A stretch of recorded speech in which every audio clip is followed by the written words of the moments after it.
लुनु हिँड्थेँ म ट्र्याक्टर बोकेर हिँड्थेँ त्यो पनि गरेँ सबै गरेँ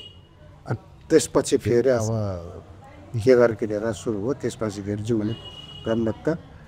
त्यही संस्थानबाट चाहिँ अब डकुमेन्ट्रीहरू बन्थ्यो त्यसबाट बिस्तारै बिस्तारै भनौँ अलिअलि गरेको हेरेर अनि गुरुले पनि के गर्नुहुन्थ्यो भने ल आर्टिस्ट यहाँ आएपछि गुरुले गर्ने म चाहिँ पछाडिबाट हेर्ने ऐनामा त कम्पिटिसन त्यो हेरेर बसेर बल्ल बल्ल अलिअलि गरेर सिक्यो होइन अब त्यो पनि कस्तो भयो भने अब पढेर सिकाएन होइन काम गर्दै गयो बिस्तारै काम गर्दै गयो रहरै गरेँ त्यो बेला त रहरै गरे गयो अनि पछि त अब करै लाग्यो नि होइन पेसा नै होइन यसो गर्दा गर्दा अब